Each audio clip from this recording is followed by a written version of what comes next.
আরজিকর কাণ্ডের প্রতিবাদে উত্তাল মেটালা গ্রাম। শুধু বিভিন্ন জেলার শহরগুলোই নয়, ব্লকে ব্লকেও ছড়িয়ে পড়েছে প্রতিবাদ।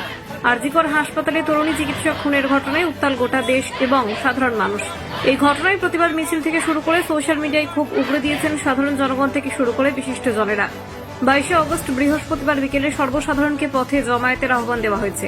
কাতারে কাতারে মানুষ পথে নেমে চিকিৎসককে ধর্ষণ এবং হত্যার বিচারের দাবিতে সরব হয়েছে। প্রতিবাদে পুরোভাগে ছিলেন মহিলারা। মেয়েদের জন্য নিরাপদ রাজ্য চাই, ধর্ষকদের জন্য নয়। Justice for RG Kar and Priyanka Hansda এই স্লোগানকে সামনে রেখে প্রতিবাদ মিছিল করে সাধারণ মানুষেরা। বৃহস্পতিবার বিকেলে মেটালা গ্রামে এদিন মিছিলে মহিলাদের অংশগ্রহণ ছিল পুরুষদের তুলনায় বেশি। আরজিকরের ঘটনায় মূল অভিযুক্তদের শাস্তির দাবি করেন তারা। বৃহস্পতিবার বিকেলে প্লাকার্ড নিয়ে মহিলারা এদিন জমায়েত হয়ে গোটা গ্রাম জুড়ে প্রতিবাদ মিছিল করেন এবং অভিযুক্তদের শনাক্ত করে তাদের দৃষ্টান্তমূলক শাস্তির দাবিতে সরব হন।